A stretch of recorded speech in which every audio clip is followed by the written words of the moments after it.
வணக்கம் தோழர்களே. எழுத்தாளர் பிரபஞ்சன் எழுதிய சைக்கிள் அப்படின்ற சிறுகதை தான் இன்றைக்கி உங்ககிட்ட பகிர்ந்துக்க போகிறேன். இது லேசாக பார்த்தோம் அப்படின்னு சொன்னால் அந்த கதையை மேலோட்டமாக பார்க்கும்போது ஒரு சைக்கிளோட கதை மாதிரி தான் தெரியும். ஆனால் அந்த சைக்கிள் அப்படின்ற ஒரு கான்செப்டுக்குள்ள ஒரு எழுத்தாளர், ஒரு இந்திய விடுதலை போராட்டம், ஒரு காந்தியவாதம், ஒரு கறிக்குழம்பு, ஒரு தாய்மாமன் உறவு அப்படின்ற 1000 விஷயத்த உள்ளே திணிச்சு வச்சுருப்பார். ரொம்ப அழகான ஒரு கதை. அந்த நுட்பத்தெல்லாம் அந்த கதை முழுக்க நீங்கள் கேட்கும்போது தான் புரியும். இப்போ கதைக்குள்ளே போகும். ஒவ்வொரு சனிக்கிழமையும் எங்கள் மாமா வீட்டுக்கு நான் போயிடுவேன். அங்கே எப்போவுமே அவருக்கு எப்படி சொல்ல, சனி நீராடு அப்படின்னு சொல்லுவாங்களே, எண்ணெய் குளியல் அப்படின்றதுல அவர் முழு நம்பிக்கை வச்சுருந்தார்.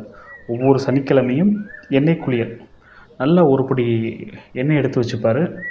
அதில் இப்படி நல்லா கையை உள்ளே விட்டு நல்லா தலையிலேருந்து கால் வரைக்கும் அப்படி எண்ணெயில் மிதப்பார். அப்படி எண்ணெய் தேய்க்கிறதுக்கு முன்னால் ஒரு 3 சொட்டு எடுத்து தரையில் வைப்பார். நான் பல முறை பார்த்துருக்கேன். ஆனால் ஒரு முறை கேட்டேன், மாமா நீங்கள் எதுக்காக அதில் ஒரு 3 புள்ளி வச்சுருக்கீங்களே கோலம் போடுற மாதிரி, எதுக்கு அப்படின்னு சொன்னேன். 2 நிமிஷம் யோசிச்சுட்டு, அது காரணம்லாம் இல்லை, எங்கள் அப்பா எண்ணெய் தேய்க்கும் போது அப்படி வைப்பார், எங்கள் தாத்தா அது மாதிரி வச்சார், அதனால் நான் வைக்கேன், அவ்வளோதான், எனக்கு காரணம்லாம் தெரியாது அப்படின்ட்டாரு. அவர் நல்லா எண்ணெய் தேய்ச்சி முடித்து ஒரு 10 நிமிஷம் இருக்கும்போது 2 பேரும் வீட்டுக்கு முன்னால் இருக்கக்கூடிய சைக்கிள் ஒன்று நிப்பாட்டியிருப்பார். அது ஒரு பிரிட்டிஷ்காரன் காலத்தில் இருந்த சைக்கிள். இப்போவும் நாங்கள் பிரிட்டிஷ் ஆட்சியில் தான் இருக்கோம். வெள்ளைக்கார துறைகள்லாம் இருப்பாங்க இல்லையா, அங்கேருந்து இம்போர்ட் பண்ணது, ஃப்ரான்ஸ்லேருந்து இம்போர்ட் பண்ண ஒரு சைக்கிள். நல்ல கனம் கம்மியாக, எப்படி சொல்கிற, பலம் ஜாஸ்தியாக இருக்கக்கூடிய ஒரு சைக்கிள். அப்படி பளபளன்னு துடைக்கணும். அவர் சைக்கிள் கிட்ட வந்த உடனேயே எங்கள் அத்தை தேங்காய் எண்ணெய் கிண்ணத்தையும் ஒரு கிழிஞ்ச துணியையும் கையில் கொடுக்கணும். கொடுத்த உடனே நானும் எங்கள் மாமா உட்காந்து ஃபுல்லாக நல்லா தொடப்போம் சைக்கிளை. தொடச்சிட்டு அந்த செயின் பல் இருக்கு இல்லையா, அதுலேயும் செயின்லேயும் அப்படி எண்ணெய் போடுவார். ஹேண்ட்பேரு மற்ற இடத்துலலாம் அப்படி முகத்தை பார்த்தா பள்ளீர்னு தெரியணும், அந்தளவு தொடப்பார். நான் கூட அவருக்கு ஒத்தாசையாக உட்காந்துருக்கணும். அப்படி எல்லாம் க்ளீன் பண்ணி முடிச்சுட்டு அப்படி சைக்கிள் பெடல் அப்படி நல்லா மிதித்து கச்சுன்னு பிரேக்கை பிடிப்பார். அப்படி பார்க்கும்போது அப்படி அழகாக நிற்கும் சைக்கிள். அப்படி எப்படி சொல்ல, ஒரு குளத்தை துள்ளி குதிக்கிற மாதிரி இருக்கும் அவருக்கு. நானும் அதை அப்படி தான் பார்ப்பேன், ரொம்ப ரசனையாக உட்காந்து பார்த்துட்ருப்பேன். ஒரு முறை அவர் குளிக்க போயிட்டார். அப்போ நான் பெடலை சுற்றிட்டு சக்குன்னு அது மாதிரி பிரேக் பிடிச்சேன். பார்த்துட்டார். டேய் தொட்ட அவ்வளோதான் அப்படின்னாரு. அதுக்கப்புறம் நான் தொடுறதே இல்லை. சைக்கிளை தொடுறது மட்டும்தான், அதை தாண்டி நான் எந்த வேலையும் அதில் பார்த்ததே கிடையாது. ஒவ்வொரு நாளும் ஒவ்வொரு வாரமும் எனக்கு அப்படி தான் போச்சு. ஒருவேளை நான் நினப்பேன், அத்தை இது மாதிரி எண்ணெய் கிண்ணத்தையும் துணியையும் வந்து கொடுக்கலாம் என்ன ஆகும்னு சொல்லிட்டு. எங்கள் மாமா சரியான கோபக்காரர். அப்படி அத்தை வந்து கொடுக்கலன்னு வச்சுக்கிடுங்களேன், அப்படி முறைச்சி பார்த்துட்டு கொட்டுமையாக திட்டிடுவார். ஒருவேளை எங்கள் அத்தையை திட்டினா என்னால் அதை பொறுத்துக்கிட்டு இருக்க முடியாது. ஏன்னா எங்கள் அம்மாவை விட எங்கள் அத்தை வந்து எனக்கு ரொம்ப பாசமாக இருந்தாங்க. அதனால் நான் திருப்பி திட்டிடுவேன். திருப்பி திட்டிடலாம் தான், திருப்பி திட்டினா வீட்டை விட்டு வெளில போட நாயன்ட்டு என்னை திட்டிடுவார். வேறு நான் எங்கே போவேன், வெளில தான் போகணும், எங்கள் வீட்டுக்கு தான். அப்போது எங்கள் மாமா வீட்டுக்கு வர்றதுக்கு இன்னொரு காரணம் இருக்குல்ல, சைக்கிள் தாண்டி. அது என்னன்னு சொன்னால், எங்கள் அத்தை பொண்ணு சுமதி, அதான் காரணம், வேறு ஒன்றும் கிடையாது. அவள் ஒரு சோப்பு மாதிரி அழகாக சிக்குன்னு இருப்பாள். அவளை பார்க்குறதுக்கு தான் போவேன் நான் வாரத்துக்கு ஒரு முறை. அதுக்கப்புறம் எண்ணெய் குளியல், இந்த சைக்கிளை சுத்தமாக க்ளீன் பண்ணி முடிச்சுட்டு நான் உட்காந்து சைக்கிளே பார்த்துட்ருப்பேன். எங்கள் மாமா உள்ளே குளிக்க போயிடுவார்.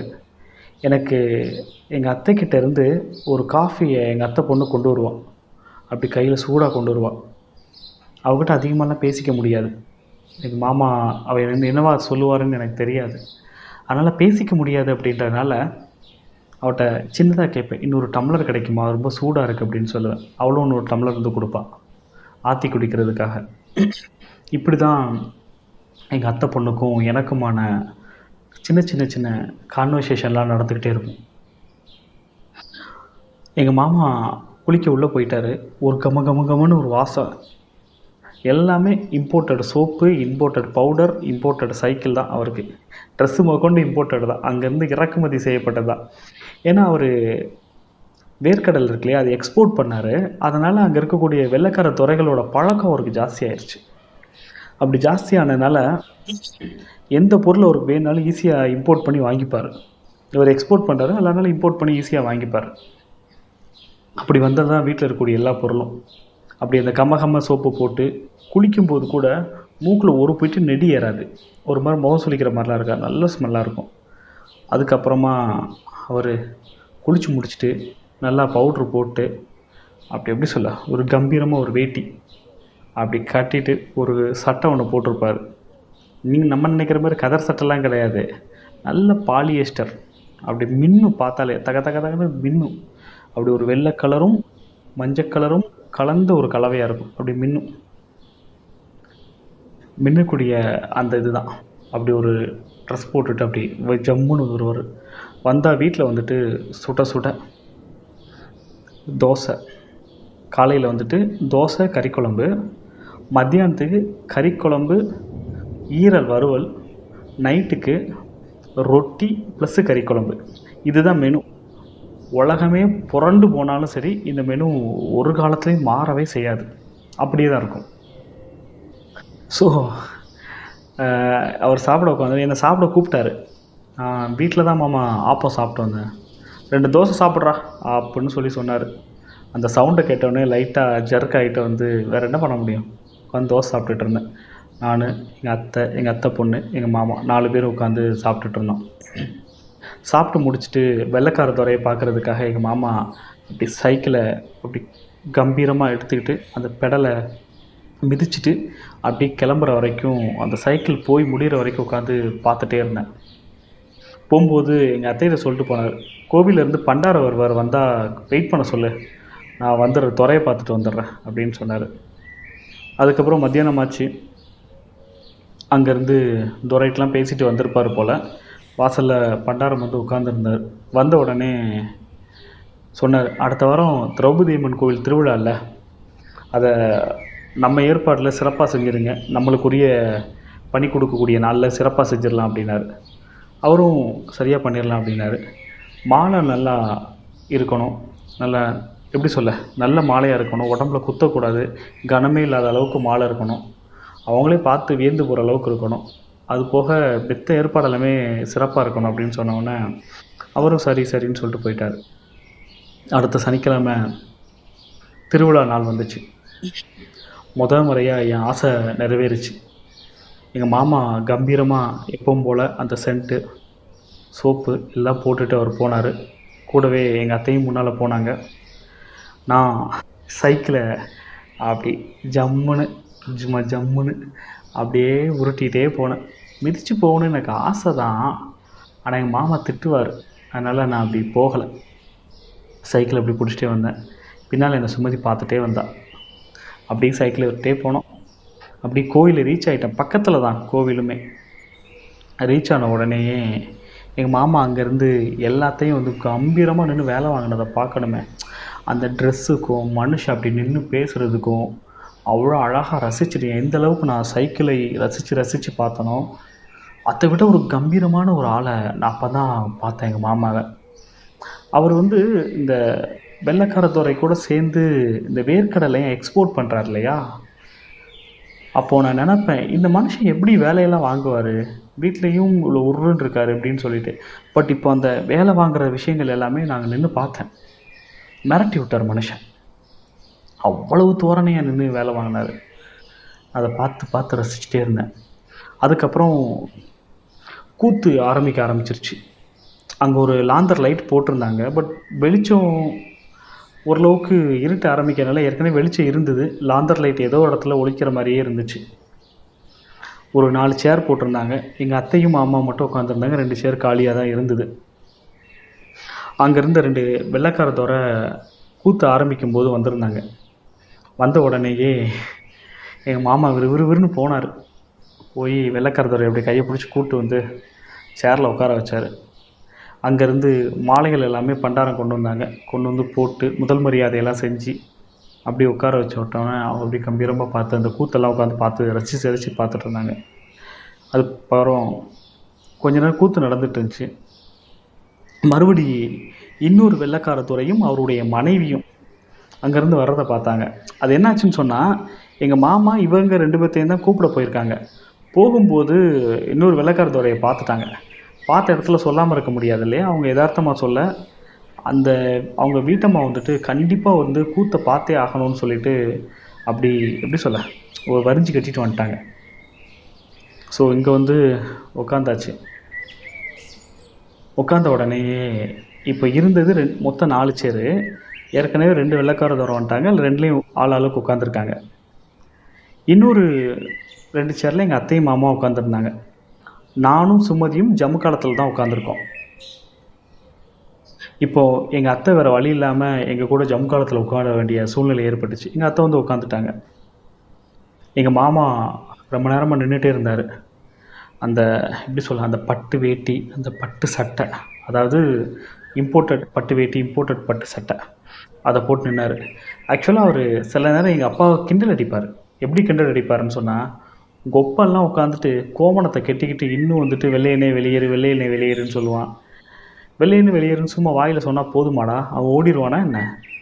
வெள்ளையனே வெளியேறுன்னு சொல்லிட்டு இந்த மாதிரி கம்பீரமாக ஒரு ஷர்ட்டு, இந்த மாதிரி ஒரு வேட்டி உங்களால் நெய்ய முடியுமா? இந்த மாதிரி ஒரு சைக்கிள் உங்களால் மேனுஃபேக்சரிங் பண்ண முடியுமா? எத்தனை ஆயுசுக்கு உழைக்கும் தெரியுமாடா? கனமே இல்லாமல் நீண்ட நாள் உழைக்கக்கூடிய ஒரு சைக்கிளை உங்களால் மேனுஃபேக்சர் பண்ண முடியுமான்னு சொல்லுவார்.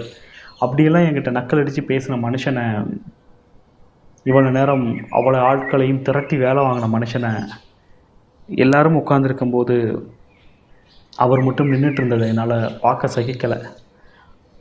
அவர் மனசும் முகமும் மாறி போனதை நான் பார்த்தேன்.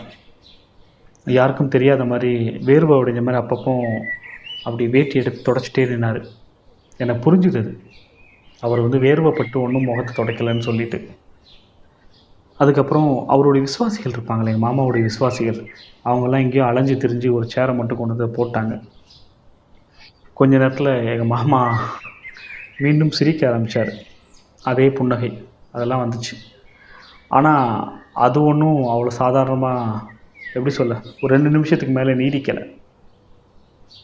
இந்த கூத்து மூலியமாக ஏதோ ஒரு கெட்ட விஷயம் மாமாவுக்கு வந்துச்சு. என்ன அப்படின்னு சொன்னால், அங்கே இருந்த 4 வெள்ளைக்காரங்களில் ஒருத்தர் வந்து எங்கள் மாமா காதுகிட்ட வந்து சொன்னார். எங்கள் மாமாவும் சரி சரி அப்படின்னு சொன்னார். என்ன சொன்னாங்கன்னு பார்த்தா, நீங்கள் எங்களுக்கு சரி சமமாக சேரில் இப்படி உட்காந்துருக்கிறது எங்களுக்கு பிடிக்கலை, ஸோ கீழே போய் உட்காருங்க அப்படின்னு சொல்லிட்டாங்க. அதாவது வெள்ளைக்காரன் தான் எல்லாத்தையும் கொடுத்தான், வெள்ளைக்காரன் தான் எல்லாத்தையும் செஞ்சான், வெள்ளைக்காரன் இல்லைன்னா இந்த நாட்டில் இருக்க முடியாதுன்னு சொன்ன எங்கள் மாமாவுக்கு எந்த ஒரு சுயமரியாதையும் இல்லாமல் நீ போய் கீழே உட்கார்றா, நாங்கள் தானே மேலே உட்காரணும் அப்படின்னு சொல்லிட்டு அவன் செருப்பால் அரைஞ்ச மாதிரி சொல்லிட்டான். எங்கள் மாமா எங்கள் கூட ஜம்மு காலத்தில் வந்து உட்காந்துருந்தார். இப்போ ஜம்மு காலத்தில் நான், எங்கள் அத்தை, எங்கள் மாமா பொண்ணு 4 பேர் உட்காந்துருந்தோம். அவர் முகமே மாறி போயிடுச்சு. ரொம்ப வேதனையோடு உட்காந்துருந்தார். எல்லா கூத்தும் முடிஞ்சுது. வெள்ளைக்கார துறை எல்லாமே கிளம்புனாங்க. நான் எப்பவும் போல் சைக்கிள் எடுத்துகிட்டு, எப்பவும் போலனா வரும்போது எப்படி சைக்கிள் எடுத்து வந்தனோ அது மாதிரி நான் சைக்கிளை கொண்டு போனேன். எங்கள் மாமாவும் எங்கள் அத்தையும் ரொம்ப அமைதியாக வந்தாங்க. சுமதி எப்பவும் போல் என்னை பார்த்துட்டே வந்தா. வீட்டுக்கு போயிட்டோம். அடுத்த வாரமும் சனிக்கிழமை வந்துச்சு. எங்கள் மாமா திரும்பவும் என்ன குளியலோடு உட்காந்துட்டு இருந்தார். ஆனால் இந்த முறை சைக்கிளுக்கு எண்ணெய் போடுறதுக்கும் அந்த கந்தல் துணி எங்கள் அத்தை எடுத்து வந்து கொடுக்கறதுக்கும் கொஞ்சம் யோசித்து எங்கள் மாமா அப்படியே உட்காந்துட்டார்.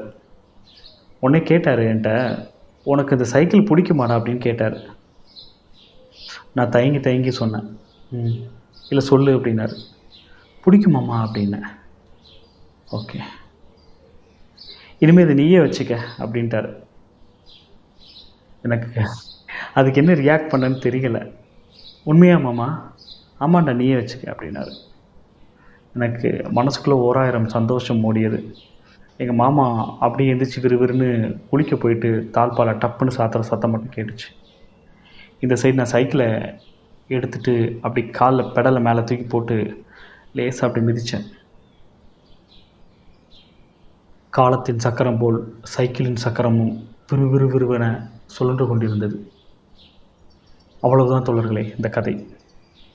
ஆனால் அந்த கதை ரொம்ப எளிமையாகவும் ரொம்ப ரம்மியமாகவும் இருந்தாலும் இந்த கதைக்குள்ளே ஒரு வெள்ளைக்காரனுக்கும் ஒரு இந்தியனுக்குமான சுயமரியாதை உணர்வு, அவன் பொருளை என்ன தான் நம்ம பயன்படுத்தினாலும், என்ன தான் அவனுக்காக நம்ம எக்ஸ்போர்ட் பண்ணாலும், என்ன தான் நம்ம அவனுக்கு நிகராக இங்கே சேரில் உட்கார முடியாதுன்ற ஒரு சூழ்நிலையை உருவாக்கி விட்டுட்டான் இல்லையா, அப்படின்றது தான் இந்த சைக்கிளோட கதை.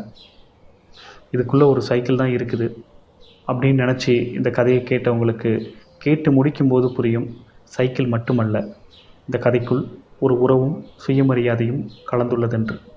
நன்றி தோழர்களே.